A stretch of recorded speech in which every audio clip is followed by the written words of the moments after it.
मुझको बरसात बना लो, एक लंबी रात बना लो, अपने जज्बात बना लो जाना। मुझको अल्फाज बना लो, दिल की आवाज बना लो, गहरा सा राज बना लो जाना। नशा हूँ मैं, बहकने दो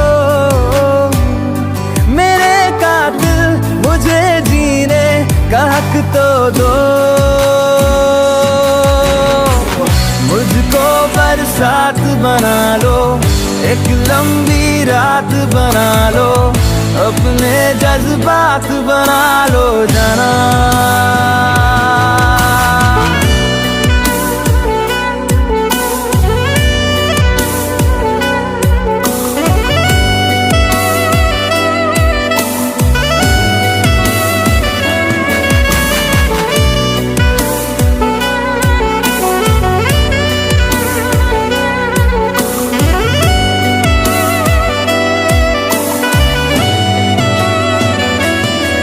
मुझे अपने सिरहाने पे थोड़ी सी जगह दे दो, मुझे नींद न आने की कोई तो वजह दे दो।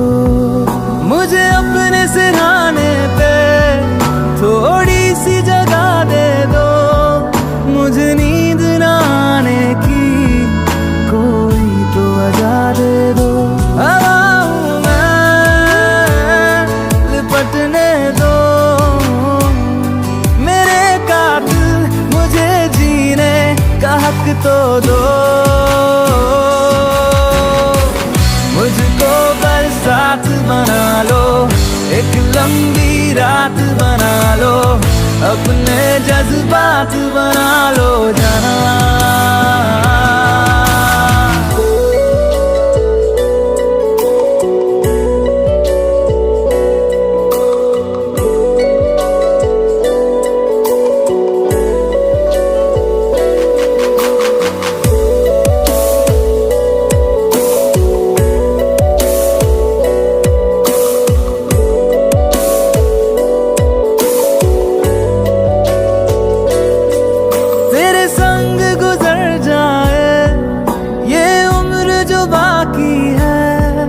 हंस दो ना जरा खुल के, काहे की उदासी है।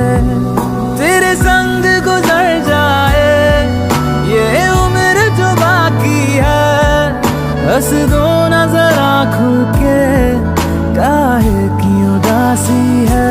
सुबह हूँ मैं, आने दो मेरे कातिल, मुझे जीने का हक तो दो। मुझको बरसात बना लो, एक लंबी रात बना लो, अपने जज्बात बना लो जाना। मुझको बरसात बना लो, एक लंबी रात बना लो, अपने जज्बात बना लो जाना।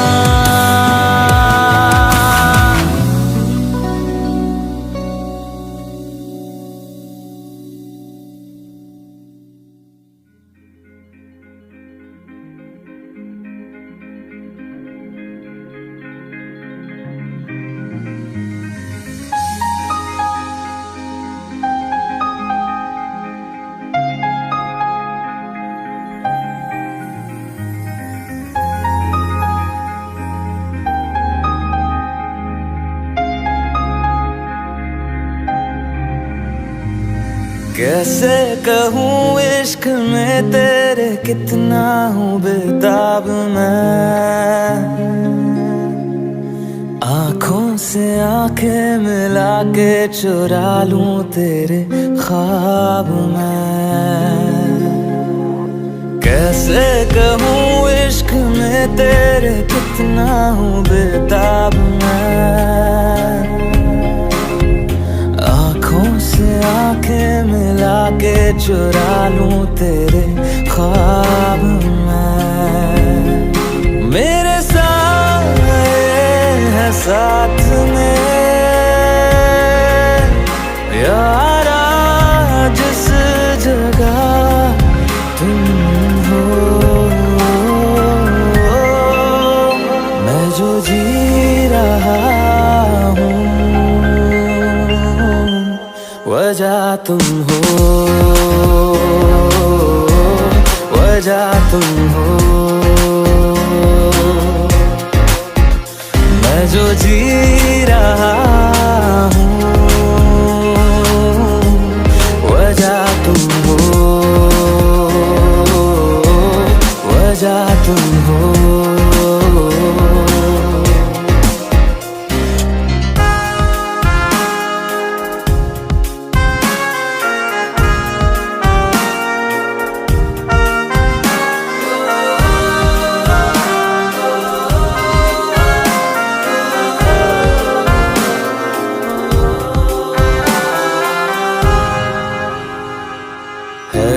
नशा या है जहर, इस प्यार को हम क्या नाम दें, इस प्यार को हम क्या नाम दें। है ये नशा या है जहर, इस प्यार को हम क्या नाम दें। कब से अधूरी है एक दास्तां, आजा उसे आज अंजाम दे। तुम्हें भूलूं कैसे मैं, मेरी पहली खता तुम हो। मैं जो जी रहा हूँ वजह तुम हो,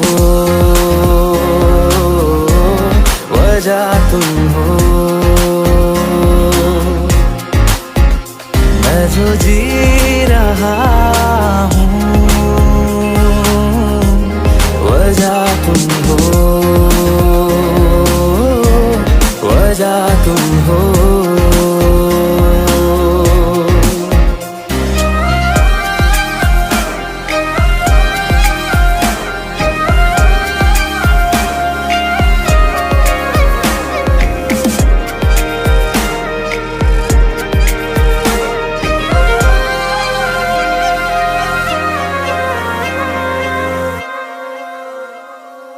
क्या जाने तू मेरे इरादे ले जाऊंगा सांसें चुरा के, सांसें चुरा के।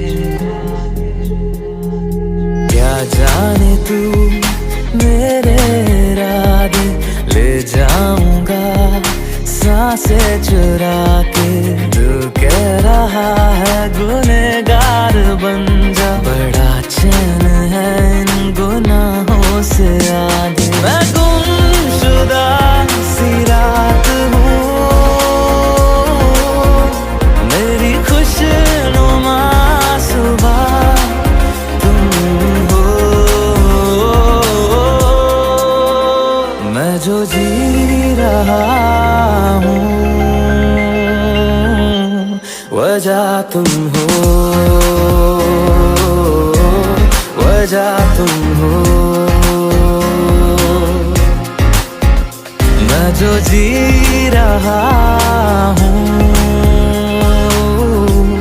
वजह तुम हो, वजह तुम हो, वजह तुम हो,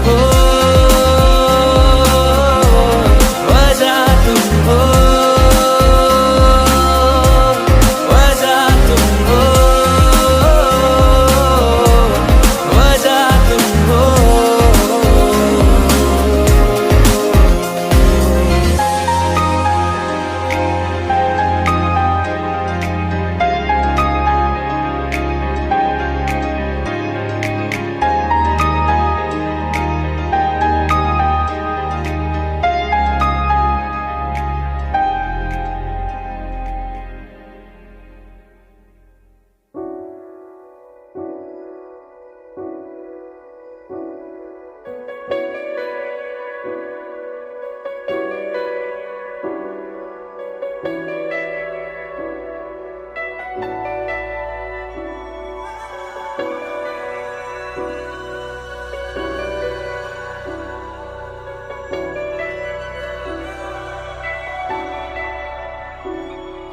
इतनी मोहब्बत करो ना, मैं डूब न जाऊं कहीं, वापस किनारे पे आना, मैं भूल न जाऊं कहीं।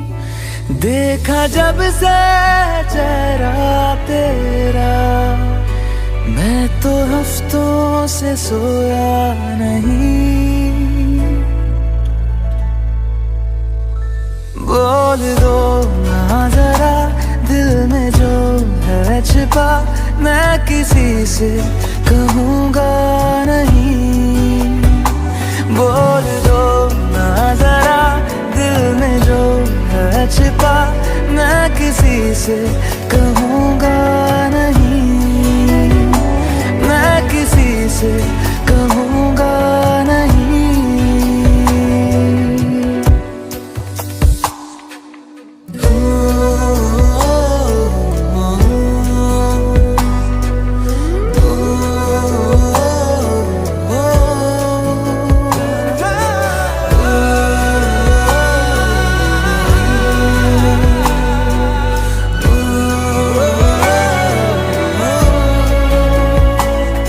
मुझे नींद आती नहीं है अकेले, ख्वाबों में आया करो।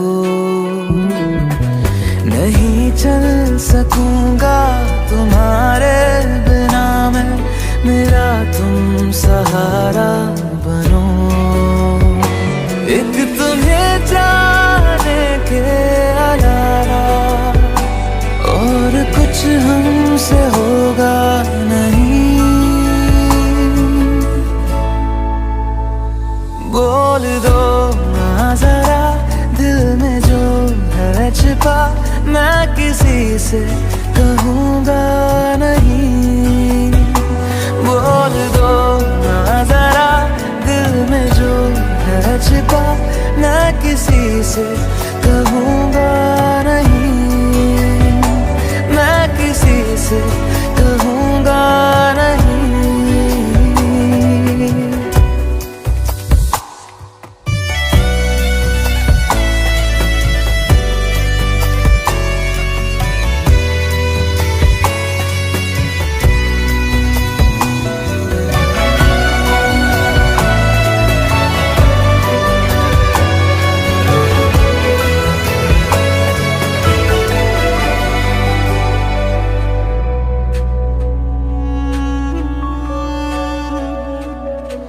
हमारी कमी तुमको महसूस होगी, भिगा देंगी जब बारिशें।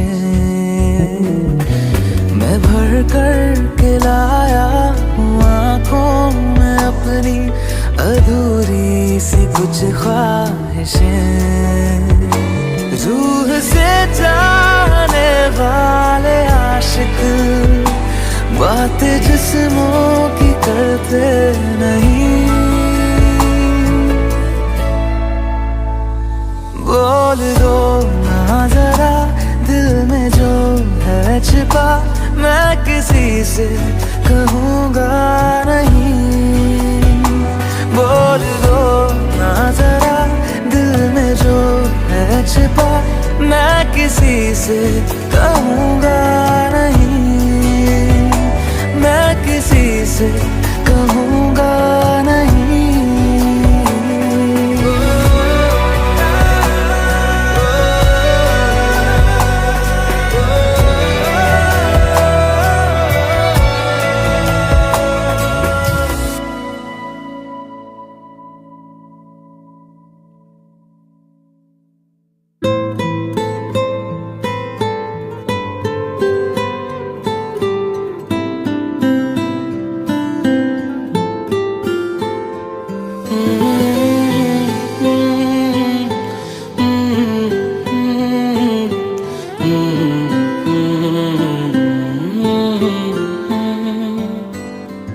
एक चीज चन्ना तेरे बाद रह गई, खो गया है तू तेरी याद रह गई। करना मैं की इस दिल दा मेरे सांसें तो मेरी तेरे नाल रह गई। ऐसे क्यों बदल गया, क्या कोई है मिल गया, दिल पूछता है क्या कहूँ।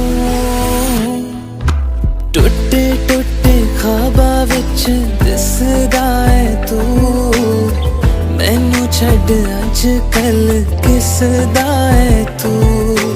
तेरे बाजू मेरा कोई और ता नहीं, हाल मेरा के क्यों नहीं पुछदा है तू।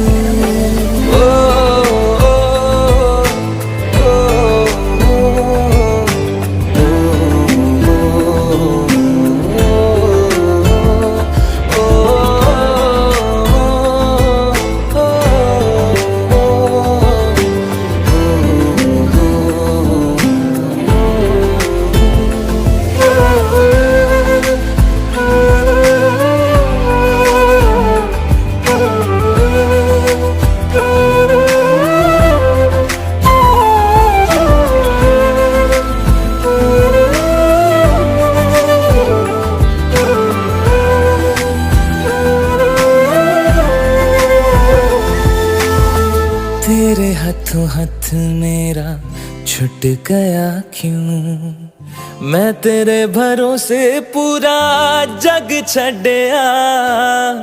जिंद कहण वाले साह लुट गया क्यों, हम सफर बना के क्यों बेजान ले गया। रोज रोज ना रुला, कर दे मेरा फैसला, आधे मन से कैसे मैं जीऊं।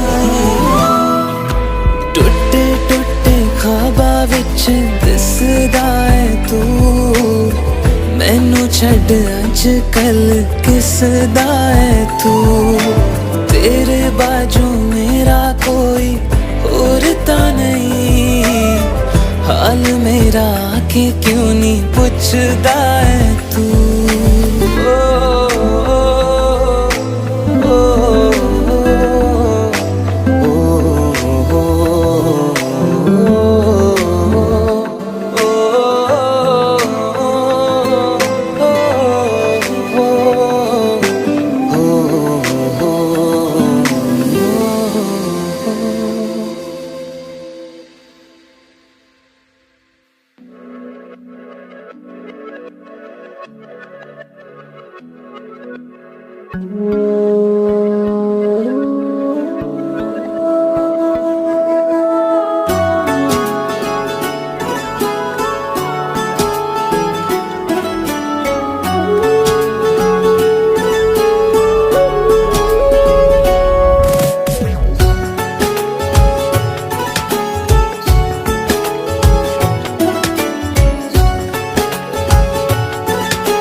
जो ऐसे मुस्कुराया हूँ, तुम्हें देखा तो जाना ये कि क्यों दुनिया में आया हूँ।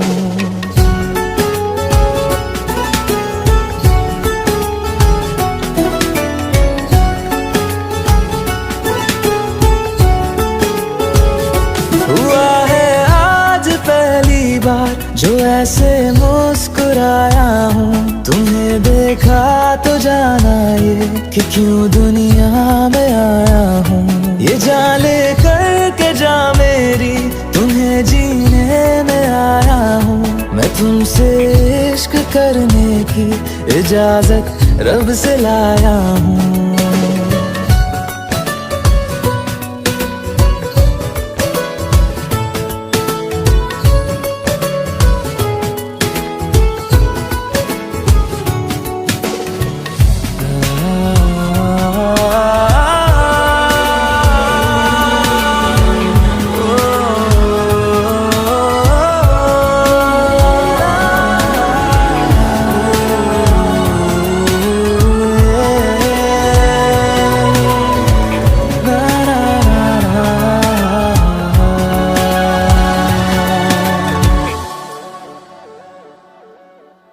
जमीं से आसमां तक हम ढूंढ आए जहां सारा, बना पाया नहीं अब तक खुदा तुमसे कोई प्यारा।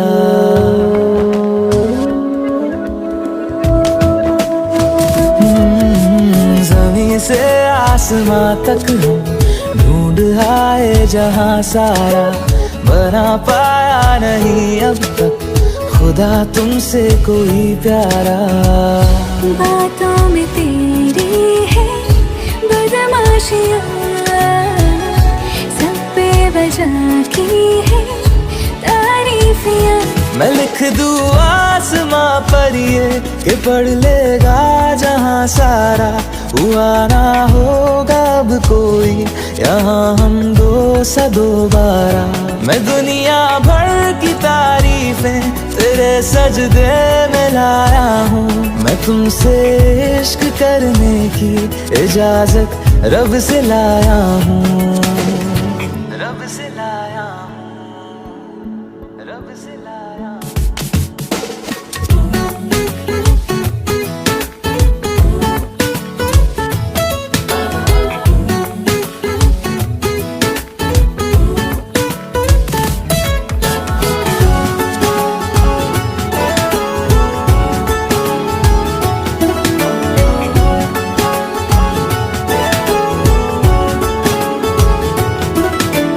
तू है जो रूबरू मेरे, बड़ा महफूज रहता हूँ, तेरे मिलने का शुक्राना खुदा से रोज करता हूँ।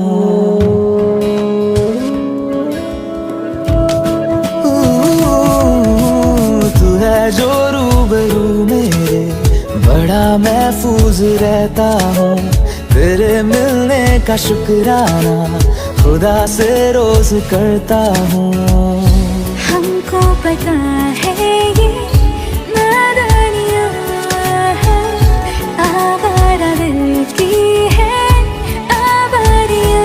ये दिल पागल बना बैठा, इसे अब तू ही समझा रे, दिखे तुझ में मेरी दुनिया तू बन जा रे।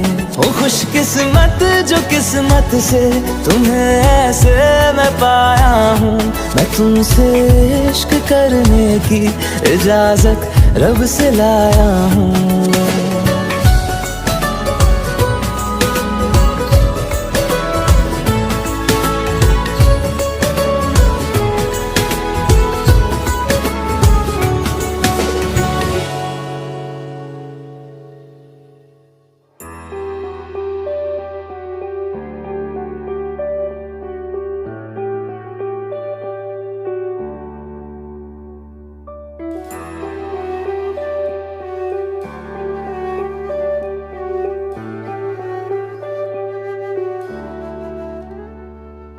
आहटे कैसी है आहटे, सुनता हूँ आजकल है दिल बता।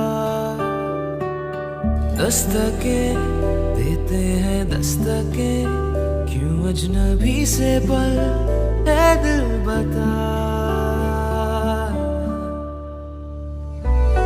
कुछ तो है जो नींद आए कम, कुछ तो है जो आंखें हैं नम, कुछ तो है जो तू कह दे तो हंसते हंसते मर जाए हम।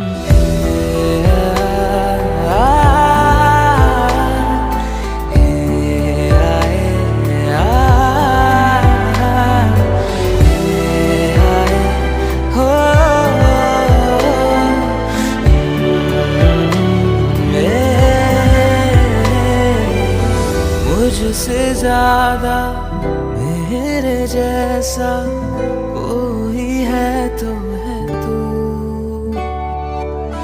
फिर ना जाने दिल मेरा क्यों तुझको ना दे सकूं। कुछ तो है जो दिल घबराए, कुछ तो है जो सांस ना आए, कुछ तो है जो हम होठों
लाइव देखेंगे जो घर से जाने के बाद क्या हो भी सकता है।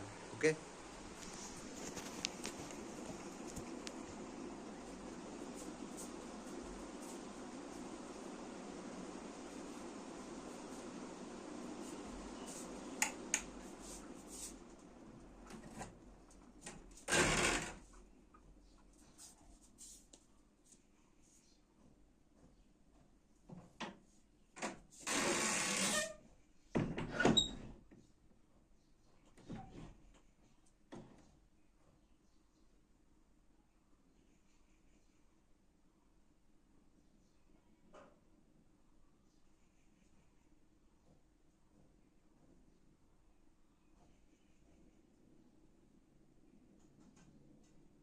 मुर्शिदाबाद।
तो गाइस कैसा लगा हमारा एक ब्लॉग? चलो ठीक है, नया ब्लॉग मिलते, bye bye. The trauma bay doors are shut, not closed sealed. Red lights blink above the frame like a warning. Inside, a man is dying in silence, his heart monitor stuttering in uneven bursts. Outside, doctors argue through glass, their hands useless against a security lock nobody can override. In the hallway, a nurse in plain scrubs stands with a blood-stained chart pressed to her chest. Nobody looks at her twice. She is the one they keep telling to step back. Then the dying man's lips move, barely a breath. A sound that is not a name, a call sign. The nurse freezes. Her eyes change, nothing dramatic, just a shift like a door closing. She leans toward the glass and answers softly, like she has said it before. The doctors turn. The security team turns. And for the first time, the nurse does not ask permission. They thought she was just there to clean up after the real work. They were wrong. The hospital at 2:30 a.m. is not loud. It breathes, air vents hum. Monitors chirp in patient rooms like distant birds. Fluorescent lights flatten every face into the same tired color. Shoes move softly across polished floors, rubber against tile, the sound of people who have been awake too long to waste energy. Mara Keene moves through it without hurry. Her scrubs are plain. No pins, no decorations, no clipped-on badges except the standard ID that flips against her chest when she walks. A pen light in her pocket, trauma shears on her hip. Hair pulled back so tight it looks like discipline rather than style. Room 412. She adjusts an IV rate before the pump alarms. The patient never wakes. Room 406. She repositions an oxygen cannula before the old man starts to cough. He thanks her with his eyes and drifts back to sleep. Nurses at the station argue softly over charting delays and missing lab results. A resident is hunched over a computer, muttering to himself about differential diagnoses like he is trying to convince the screen to agree with him. No one calls Mara unless something is already wrong. And even then they do it without looking up. Can you grab vitals in 420? Mara, we're out of saline bags in Bay 3. Hey, can you clean that before environmental comes? She nods every time, no complaint. No visible reaction. She works with a steady rhythm that makes her easy to forget, and that is part of why she's good at her job. At 2:26 a.m. The elevator at the end of the corridor opens with a soft chime. Mara looks up before anyone else does. Not because of the sound.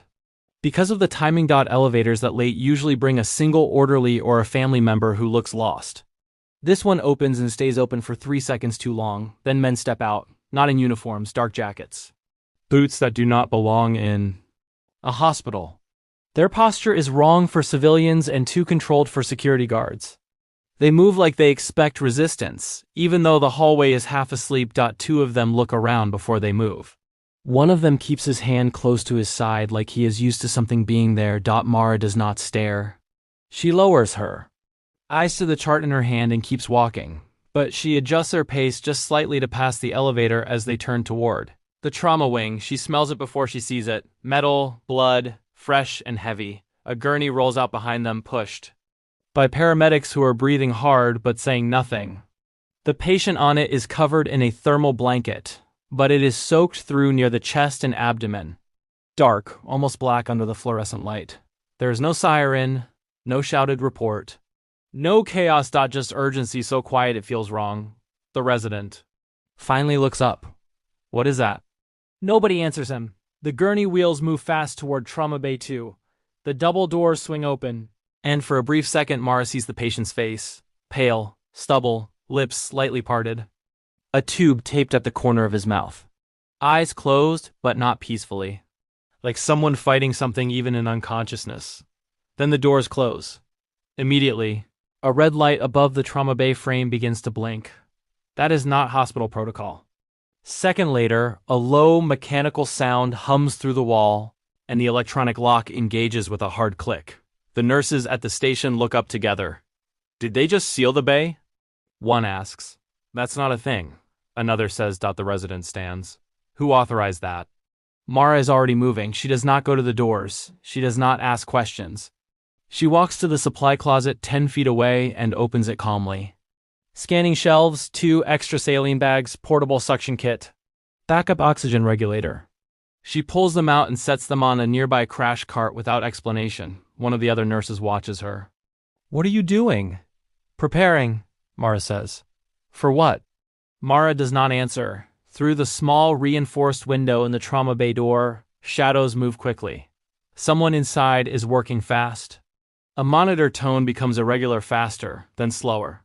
The resident tries the handle. It does not move. He knocks. "Hello? We need access." No response. One of the men from the elevator stands 10 feet back from the door, arms folded, watching without blinking. His face is calm in a way that does not belong here. Mara studies him for half a second. Boot stance. Weight slightly forward. Eyes tracking exits, not people. She looks away before he notices. A doctor arrives at a half-jog, coat unbuttoned. "What is going on?" "They locked us out," the resident says. "Who are these people?" The doctor turns to the man near the door. "This is a hospital. You cannot restrict medical access to a trauma patient." The man says nothing.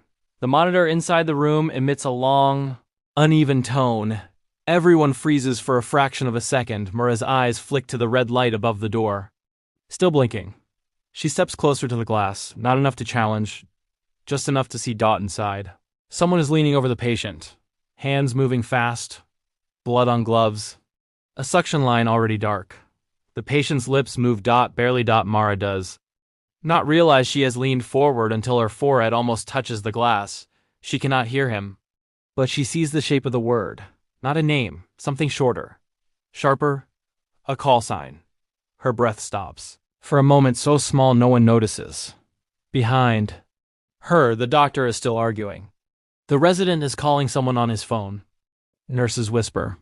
Mara straightens. Her face does not change. She picks up the crash cart she prepared and rolls it quietly to a position beside the door. She checks the oxygen regulator without being asked, tests the suction, aligns the saline bags. So the ports face outward. She does it like this is routine, like she has done this before. No one thanks her. No one questions her. They still think she is just getting ready to clean up after the real work begins. Mara keeps her eyes on the glass and waits. The red light above. Trauma Bay 2 keeps blinking. Not fast. Not slow, a steady pulse that turns. The hallway into a quiet warning. Doctors gather near the door in a half circle, voices low but urgent. The resident is on the phone with administration, repeating the same sentence in different forms. "We have a critical patient we cannot access." No, they will not identify themselves. Yes, the door is electronically sealed. The man in the dark jacket stands where he was before, arms folded, watching the hallway like it is a perimeter. Instead of a hospital corridor. Mara stays beside the crash cart. She does not speak. She listens. Inside the room, the monitor rhythm stutters again. A thin, uneven tone pushes through the door, faint but unmistakable. The sound of a heart struggling to find a pattern. One of the nurses whispers, "He's crashing." The doctor hits the glass with his palm. "Open this door." No response. Mara kneels beside the crash cart and checks the portable suction again. She turns it on for half a second, then off. The battery indicator is full. She checks the oxygen regulator, tightens it slightly, lines up the tubing so it will not tangle when pulled. She moves with care that looks like habit. The other nurses watch her, without understanding why they feel calmer seeing it. Through the small window, shadows shift quickly. Someone inside is trying to reposition the patient. The angle is wrong, too much upper body movement. Not enough control. Mara tilts her head slightly. They are losing blood faster than they can manage. She stands and steps, closer to the glass again. The patient's face turns slightly toward the door. His eyes remain closed, but his jaw moves. Lips part. This time she sees it clearly. A single word. A call sign. It is not meant for the room. It is not meant for the doctors inside. It is meant for someone who is not there. Her throat tightens before. She can stop it. Behind her, the resident says, "We should call a code." "They already know he's dying," the doctor replies. "That's not the problem. The problem is the door." Mara glances up at the ceiling. The small dome camera above the trauma bay is angled slightly down the hallway. Not directly at the door. She notices that without thinking. She steps sideways, just enough that her body blocks the camera's view of her hands. Then she reaches to the wall panel beside the door. not the main control. The maintenance access strip. Below it, her fingers press lightly along the seam, feeling for the slight irregularity where the plastic was replaced after the last renovation. She remembers the maintenance report. The faulty wiring they patched instead of replacing. She does not open it. She just confirms. It is still there. Still vulnerable. A nurse beside her whispers, "What are you doing?" "Checking something," Mara says quietly. The man in the dark jacket watches her now. Not suspicious. Curious. Inside the room, the monitor tone becomes more frantic. A high, rapid beeping that makes everyone's shoulders rise. They're losing him. The resident says. Mara does not look at the monitor. She looks at the patient's mouth. It moves again. The same word. The call sign. She leans closer to the glass, so close her breath fogs it for a second. Very softly, barely louder than a breath, she answers. One word.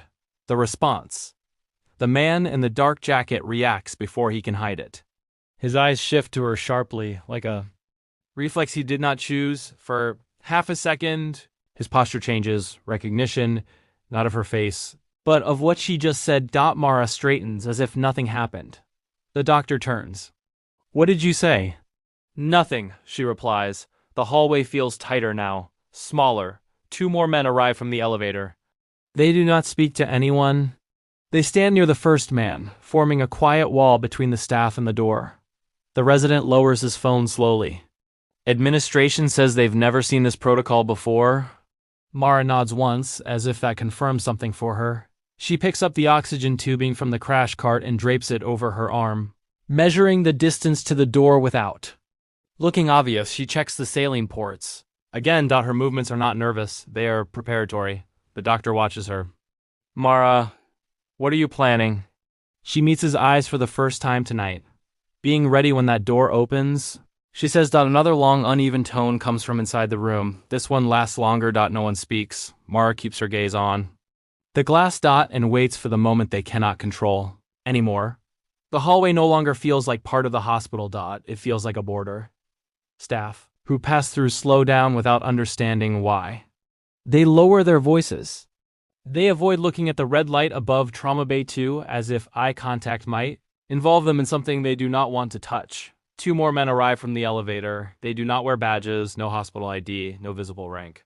But the way they take position says enough. One at the corner near the nurse's station. One near the fire exit. Not blocking, controlling, the first man in the dark jacket gives them a small nod. No words. Mara watches the exchange from the corner of her eye. Formation, coverage, overlapping. Fields of view. She has seen it before. She turns her attention back to the crash cart and adjusts the placement of the suction line again. Though it does not need adjusting. Inside the trauma bay, movement is faster now. Someone knocks over a metal tray. The sound rings sharply through the door, followed by a curse that slips out before being swallowed. The monitor tone becomes irregular again. The doctor near. Mara rubs his face hard. "This is insane. We are standing here while a patient dies." The resident says quietly, "Should we call the police?" The doctor looks toward the men in jackets and then away. "I think the police are already here." Mara's eyes track the hallway instead of the door now. She notices which staff members have been told to leave. Which ones are being gently redirected by security without explanation. Phones are being pocketed. Conversations shortened. Control is spreading outward, like a spill. She walks to the nurse's station, without asking permission, and picks up a clipboard. She writes 3 room numbers on a scrap of paper and hands it to a younger nurse. "Move these patients to the west wing." Mara says. The nurse blinks. "Why?" "Because we will need the space," Mara replies. "For what?" Mara holds her gaze for a second longer than usual. The nurse nods and goes. The doctor watches this. "Mara, what space? What is happening?" She does not answer directly. "Do we have spare or negative in the fridge?" He hesitates. "Yes." "Bring it here," she says. He frowns but goes. Mara does not raise her voice. She does not explain. She simply sets small things in motion, and people obey because she sounds like someone who already knows the outcome. The man in the dark jacket watches her closely now. Not hostile. Assessing. Inside the room. The patients. Arm jerks slightly as someone inside tries to insert another line. The movement is too forceful. The angle wrong. Mara exhales slowly through her nose. They are trained for field stabilization, not surgical control. She steps closer to the glass. Again, the patient's head rolls slightly toward the door. His lips move. The same word. The call sign. Her jaw tightens for a fraction of a second. One of the newly arrived men shifts his weight.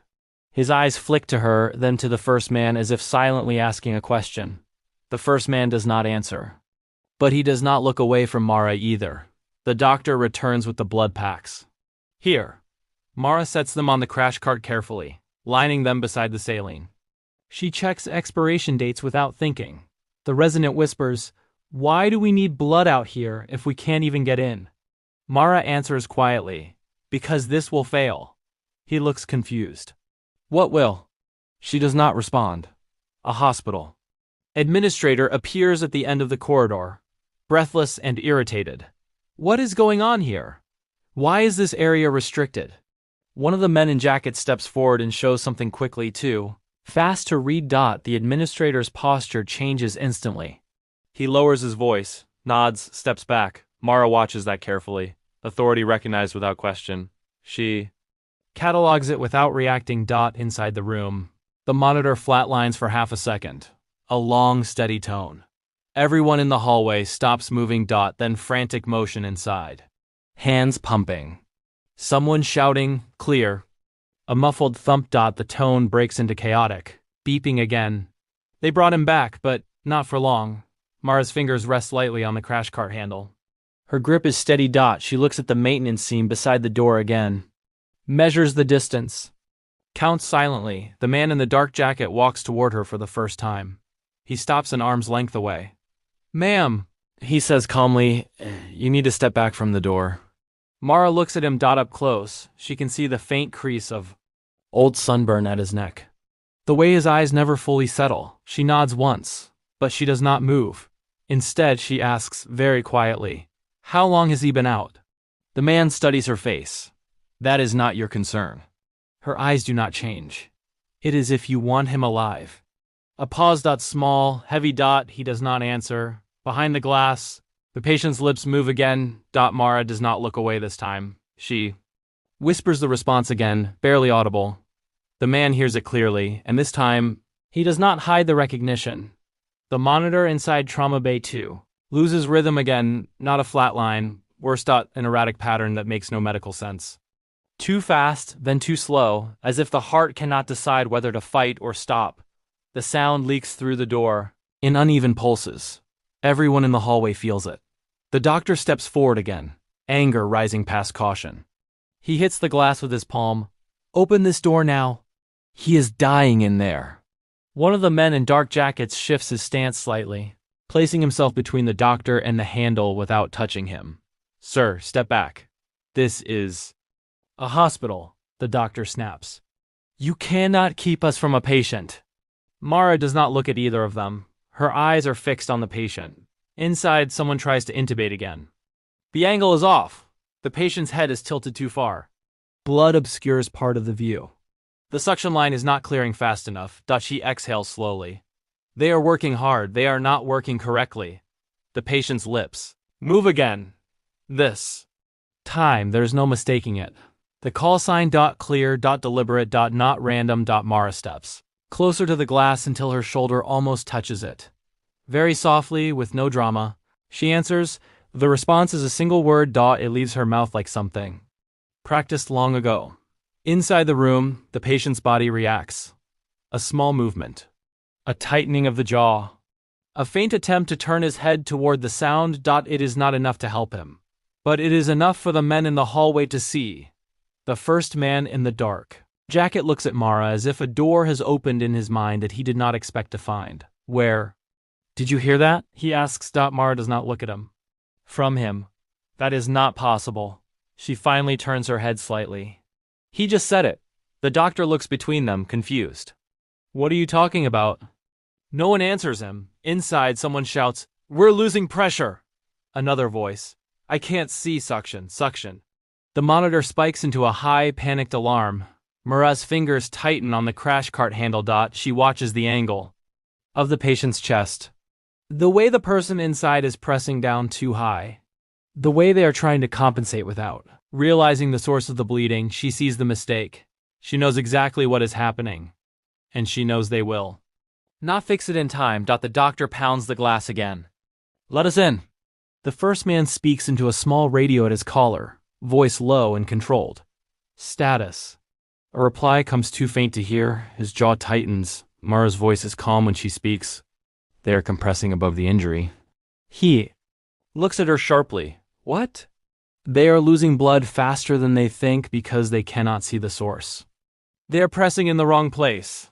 He studies her for a long second. You cannot know that. She turns her eyes back to the glass. I do. Inside, the patient's arm jerks weakly, knocking against a tray. The metal clang echoes. The doctor whispers almost to himself, he's going to die. Mara steps forward, not aggressively. Not dramatically. Just one step. She places her palm flat against the glass, leans closer, and speaks clearly enough to carry through the door. Listen to me. No one in the hallway understands why she is doing this. Inside, the person over the patient hesitates. Just for a second, Mara's voice remains steady, low, precise. Lower, 2 inches. Left of the sternum. Clear the field before you compress. Again. The hallway goes silent. The man in the dark jacket does not stop her. He does not know why. Inside the room, there is confusion. Then motion. Someone shifts position. The suction line moves. A pause. Then the monitor rhythm changes. Not stable, but different. The doctor looks at Mara like he is seeing her for the first time. How do you? She does not answer. She is watching the patient's mouth again. His lips move, weaker. Now. The call sign. She answers again without thinking. The man beside her says quietly, "Who are you?" Mara does not look at him. "Just a nurse," she says. The monitor stutters again. The improvement does not hold. They are buying seconds, not minutes. The man speaks into his radio again, urgency now in his voice. "We need a decision, a reply." Comey's, sharper this time. His eyes remain on Mara as he listens. Something shifts in his posture. A calculation. Inside the room, someone shouts, "We're out of options." Mara's hand is still on the glass. Her face calm, her breathing steady. She says quietly to no one in particular, "Open the door." The man hesitates. For the first time since he arrived, he looks uncertain. Mara turns her head slightly toward him. "He called me." She says, "It is not a request. It is a fact." The red light above the door keeps blinking. And for the first time, the men guarding it begin to wonder if they are standing on the wrong side. The hallway is quiet in a way that feels unnatural. Not because no one is speaking, because everyone is waiting for one person to decide something. The man in the dark jacket holds his radio near his collar but does not press it yet. His eyes stay on Mara as if she has become part of the equation he was not briefed on. Inside the room, the monitor struggles on.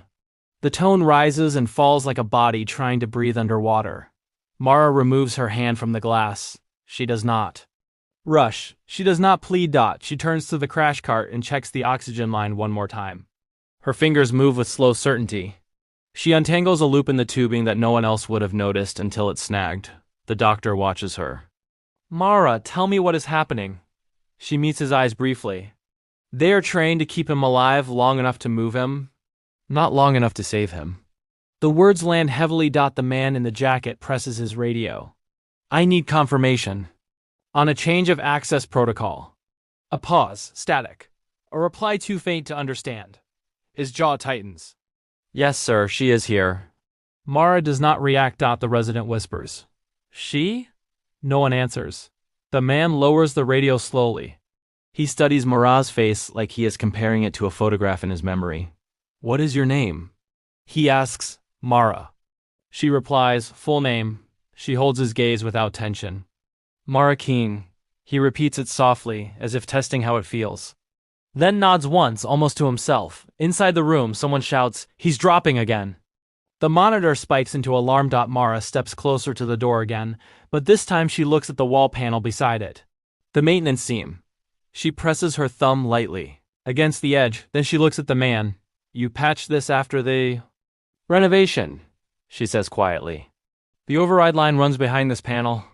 He blinks. How do you know that? She does not answer. Instead, she turns to the younger nurse she sent away earlier, who has just returned. Did you clear those rooms? Mara asks. Yes, good. Keep the hallway empty. The nurse nods without hesitation. The doctor looks between them. Why is everyone listening to you? Mara's eyes remain on the door. Because time is gone. Inside, a crash. Metal. Hitting tile. A voice, strained and desperate. We're losing him. Mara's voice stays level. You are compressing air, not blood. Stop and clear the field before you touch him again. There is no way they should be able to hear her. But inside, the movement pauses. The man in the jacket watches this with growing disbelief. She is not guessing. She is directing. He makes a decision. He presses the radio again. We are authorizing medical entry. A sharp reply comes back. He listens, then says, under my responsibility. He lowers the radio and steps toward the door panel. The doctor exhales sharply. Finally? But Mara does not move yet. She turns to the crash cart and positions it directly in front of the door, lining up the oxygen, suction, and blood so they will be reachable within seconds. She hands the doctor a pair of gloves without looking at him. Do not speak unless I ask you to, she says quietly. He stares at her. Excuse me? If you want him alive, she says, just follow. There is no challenge in her tone. No ego. Only instruction. The man removes a small access tool from his pocket and kneels at the wall panel. He pries the seam open carefully, revealing a thin wiring channel behind it. He hesitates and looks up at Mara. Which line? She leans slightly, glances once, and points to a narrow blue wire among several others. That one. He cuts it. The red light above the door stops, blinking. The electronic lock releases with a heavy click. No one moves for half a second. Then, Mara pushes the door open. Not fast. Not dramatic. She enters like she belongs there. The doctor follows. The crash cart rolls in behind them. Inside the trauma bay, the air is thick with the smell of blood and antiseptic. Two medics look up, startled. One of them starts to protest. Mara raises a hand slightly. Step back. She says, they do, not because she shouts, because she sounds like someone who should not be argued with. She moves to the patient's side and takes in everything in a single sweep of her eyes. Chest wound. Improvised packing. Blood pooling where it should not be. Compression in the wrong place. Tube slightly misaligned. She nods once. Now she knows. She looks at the doctor. Suction. He hands it to her immediately. No questions. No hesitation. Behind them, the man in the dark jacket stands in the doorway, watching. And for the first time since this began, he looks relieved. Because the room no longer belongs to protocol. It belongs to her. The trauma bay is smaller than it felt from the hallway. Heat gathers under the lights. The air is metallic and thick. Every surface carries a thin mist of red. Mara steps to the patient's side and lets her eyes settle before her hands move. Chest wound.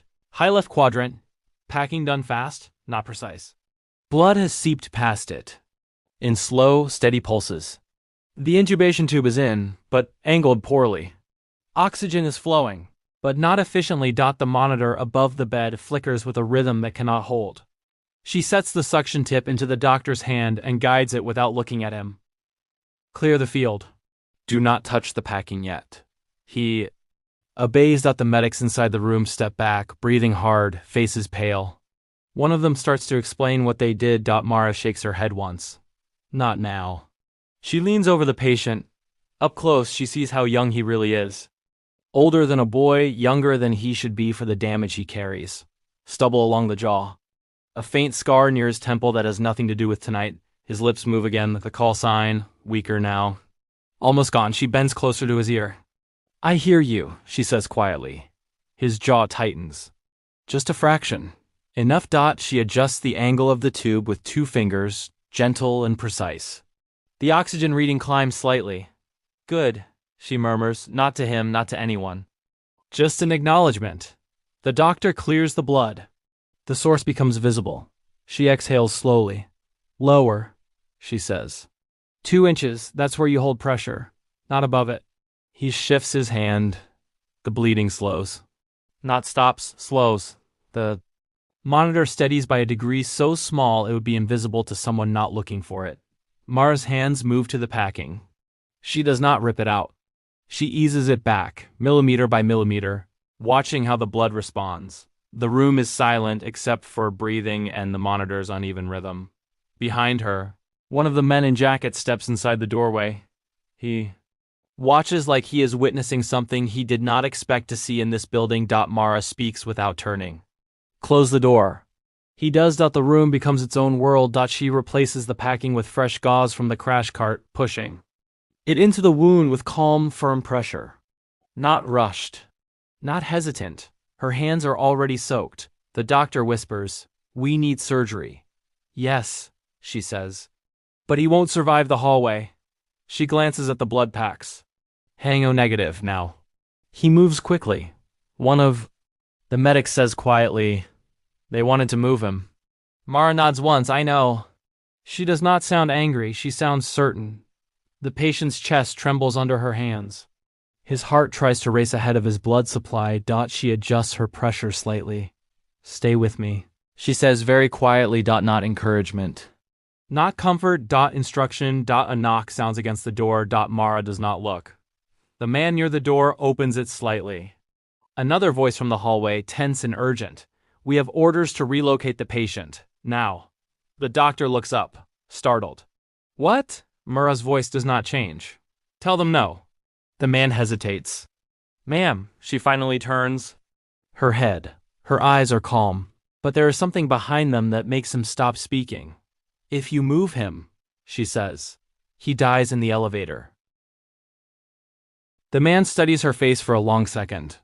Then he closes the door without replying. The patient's pulse spikes again. The monitor shrieks briefly. Mara shifts her stance, bracing one knee against the bed for leverage.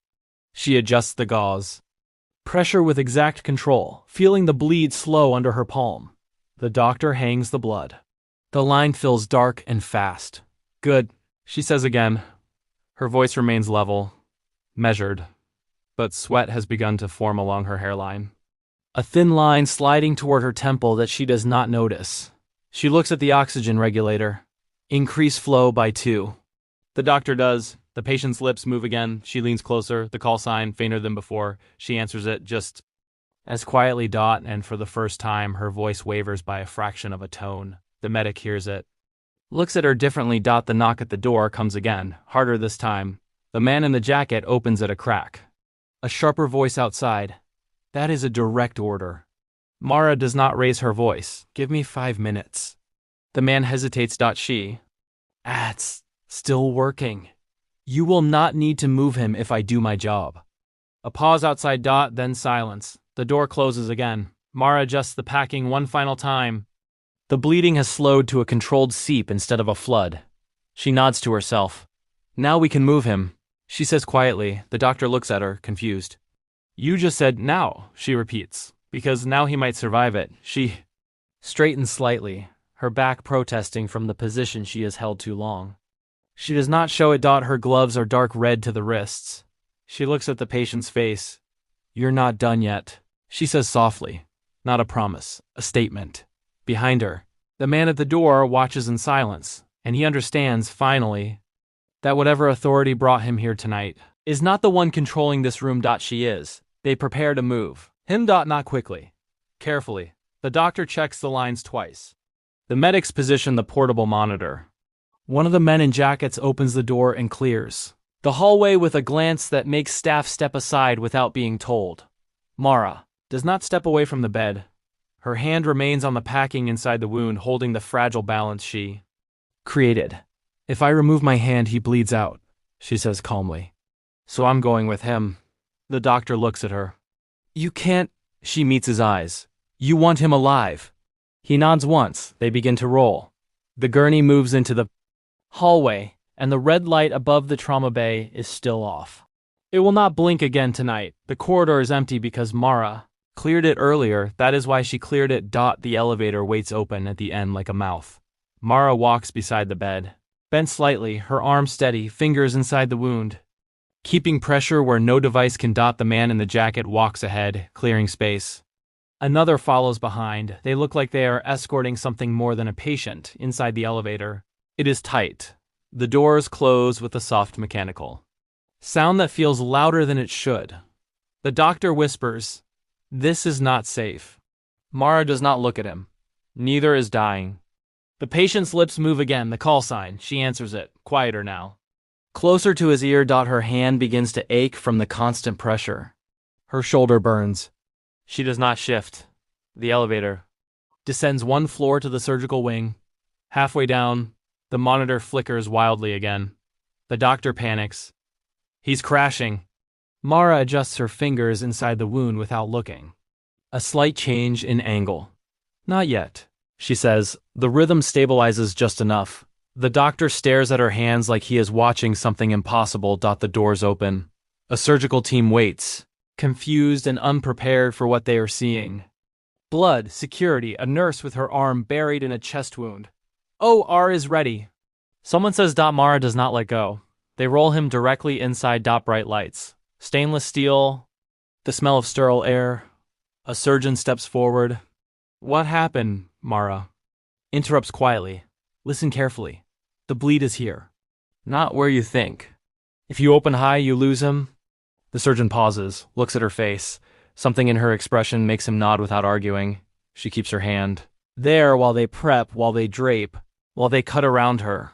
Only when the surgeon says, "I have it," does she slowly, carefully withdraw her hand. Blood follows for half a second. Then the surgeon clamps. The bleeding stops. The room exhales as one. Mara steps back for the first time since entering the trauma bay. Her gloves are dark. Her arm trembles now that she is not forcing it to be still. A nurse moves to help her remove them. She shakes her head once. Does it herself? The man in the jacket stands at the edge of the OR, watching. He says quietly, "You just signed a liability form for this patient." Mara nods. "You could lose your license." She looks at the patient on the table. He could lose his life. A pause. He studies her. "You knew him." She does not answer, because that is not a question she is willing to touch. She turns and walks out of the OR before anyone can stop her. Her legs feel heavier now. The adrenaline thinning into something else. Cost. The surgical doors close behind her. With a soft hiss, the hallway outside is crowded now. More men in dark jackets, a few in suits. A hospital administrator who looks pale and deeply uncomfortable. Two doctors whispering urgently. And one man who stands apart from the rest, older still, watching the moment. Mara steps into the corridor. His eyes settle on her. Not curious. Recognizing. The man who brought her to the trauma bay straightens slightly when he sees him. A subtle shift of posture that says rank without words. The older man walks toward Mara slowly. She does not stop walking. She heads toward a sink at the far wall and begins washing her hands like she has done this 1,000 times. Blood spirals into the drain.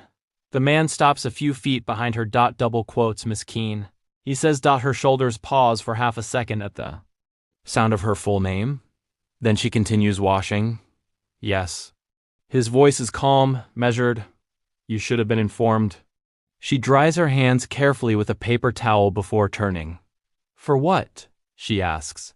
That he was coming here. She looks at him directly for the first time. Her eyes are steady, tired, unimpressed. You should have brought him here sooner. She replies. Silence spreads around them. No. One speaks. The administrator looks like he wants to interrupt and does not dare. The older man studies, her face like he is confirming something he already knew. You responded to his call sign, he says quietly. Yes. You have not used yours in years. She does not react. A long pause hangs between them. Then he nods once, small and respectful. Thank you, he says. Not loudly. Not publicly. Just for her. Mara folds the paper towel in her hands and drops it into the trash. I was on shift. She says. As if that explains everything. Behind them, one of the suited men starts to speak. Sir, we need to move. The older man raises a hand slightly. The man stops immediately. Mara notices that files it away. The older man looks at her again. He asked for you. She swallows once. Barely visible, I know. You were the... Last voice he heard before deployment. She says nothing because the hallway is not the place for that memory. He watches her for a moment longer. Then, very quietly, he says, "No report will mention you." Mara nods. "Good. Your administration will receive a version that protects you." "I don't need protecting." He almost smiles. "Not quite, I know." A nurse from the surgical team rushes out. "They have control of the bleed. He's stable for now." Mara closes her eyes for half a second. Relief passes through her like a wave she refuses to show. When she opens them again, she is just a nurse. In wrinkled SCRUBS. The older man steps back. The men in jackets give her space without being told. For the first time tonight, she is the one people are moving around. She picks up her pen light from her pocket. Checks that it still works. A small automatic habit. Then she looks at the man who first stood by the trauma bay door. "You did the right thing," she tells him. He nods, almost grateful. "I wasn't sure." "You were," she says. "You just didn't know why." She turns and walks back toward the elevator. No one stops her. No one asks her to stay.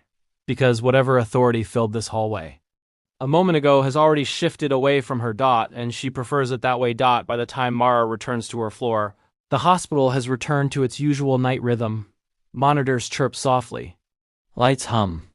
A patient coughs somewhere down the hall. The nurse's station looks the same, but the people do not. They watch her differently now.